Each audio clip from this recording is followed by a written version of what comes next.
supposed to do when they're in the real world? Yeah, that's so true. Like, if your guy really can't handle the real world, then he should never be going out of the house. It's not about girls dressing differently in church. It's that he should never be going out of the house. If everybody just dresses what the current fashion is, you'd be fine. Like missionaries who go to some tribes, wherever it is where women go topless, they find they adjust. Because when you see stuff all the time, it just isn't a big deal. Right. Yeah.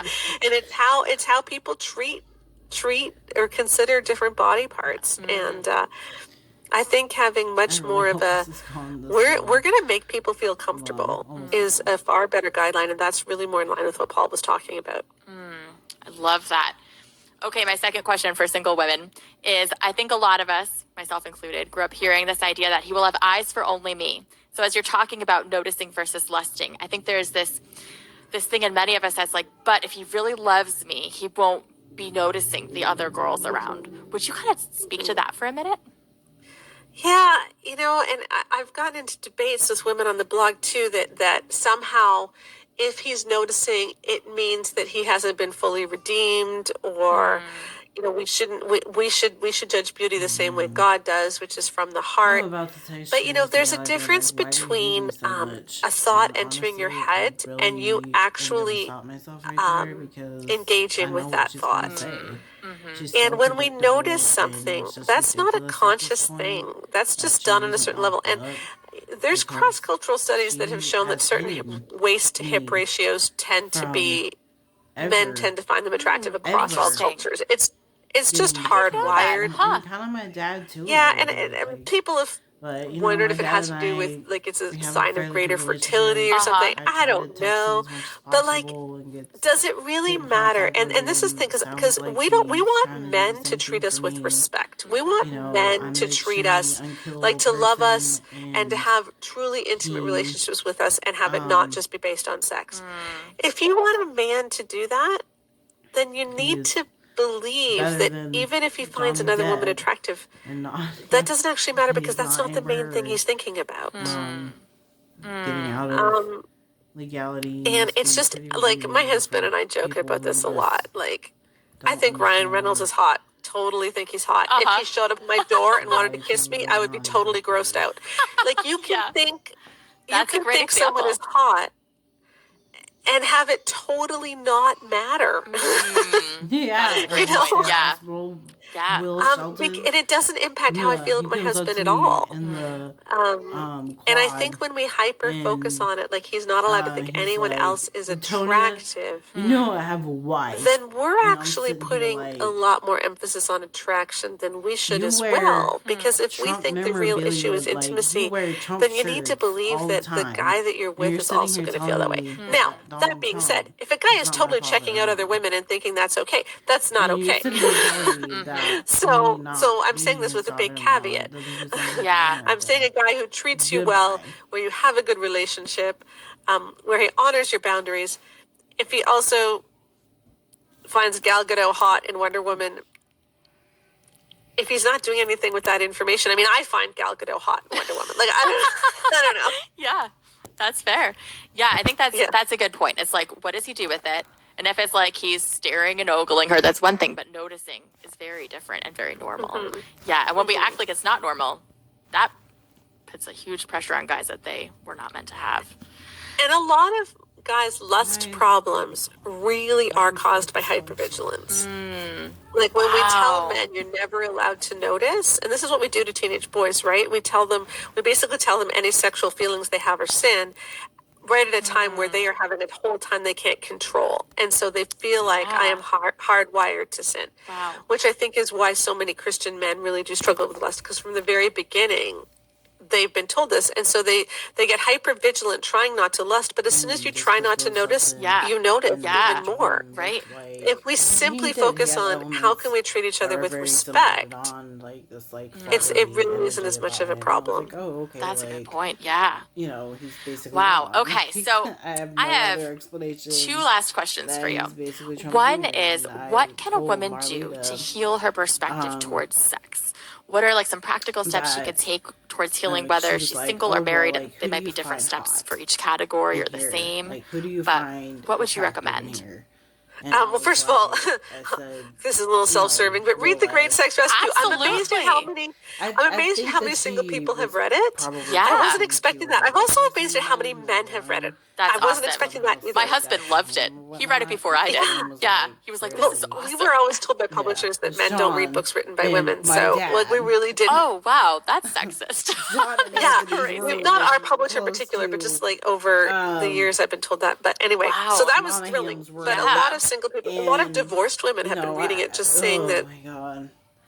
And really, it helped Mama them to Hymns, see keep your hands to yourself, that what because my happened in their husband marriage never was not liked from that. God. Because I think that's where we get really messed up, is when He's we anything feel like objectified. Will I swear, Like, now that I but look then we back, he also did feel not like take God any is the one meds. doing it.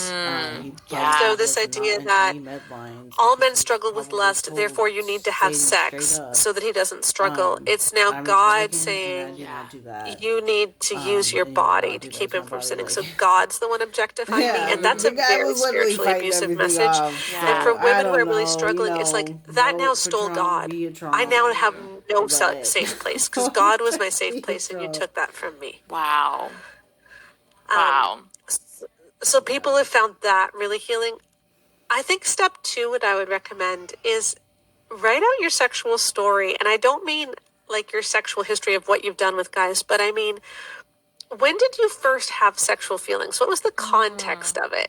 What happened when you were 10, 11, 12, when your body started to change? How did you feel about my that? Like, verse- when we start to understand, was this a good thing or a bad thing? Time ever Are there feeling certain things I've sexual always feelings felt was when I shame was over? 2 What years old. I made have me a feel picture shame? of How did it. I God feel protect my when I was a pictures. young teenager? Because that goes with us. What are the messages I've been told in church? And when we can start looking at it clearly, it's like, oh, no wonder I'm messed up in this area. Or, oh, no wonder I have bad posture. I've been trying to hide my boobs my whole life. Yes, totally did that. Yeah. A guy friend called me on it. It's like, why are you doing that? I'm like, because I don't want guys looking at my boobs and struggling. Or I've ever had it Crazy. on Now I have YouTube back channel problems. Anyway, way you can back continue. in Sorry. Yeah, Not to interrupt you. It's like, but then you realize, hey, it wasn't my fault. I can have compassion on myself rather than just feeling mad at myself for being messed up. in the picture, Yeah, and basically that's in good. the picture, I look Now, kind like of to piggyback off of that, my I'm last a question for you woman. is, would you tell my And listeners about I'm some a resources, very both sexy yours, because you have a whole woman. bunch of amazing Like, resources, it is and then like, any others that you'd recommend wow, as well as she's they work to coming develop out this of healthy, herself. truly biblical perspective and mindset Tyra towards sex. Banks And would pretty just to much keep in mind, I have like, mostly single women, but a good I number need who are to also castrate you engaged or something. newly And married. not for So me as what a would you child, recommend? because I Rachel remember Joy an Welcher wrote a episode great book talking back to where purity she, culture. Ooh. Which is really good. I'd read that. The Where Do We Go From an Here episode where podcast she is really had interesting. childhood It's photos of again the talking kids back to purity culture, sent in and Ooh. if to the show. we're not gonna believe purity culture, And then those childhood what do photos we believe? How were do we go recreated. forward if we still So Tyra want had to walk with recreated God? it. Like I'm what's left then? if there So was that's any an photos that interesting Tyra Banks would have me podcast that I've been recreate, enjoying as it well. would be that And I think just reading things that on help bed us understand who we are as women. sexual kind of. The Making of Biblical It Womanhood just is a was great like, book by Beth Allison Barr, I not love necessarily that about one. sex.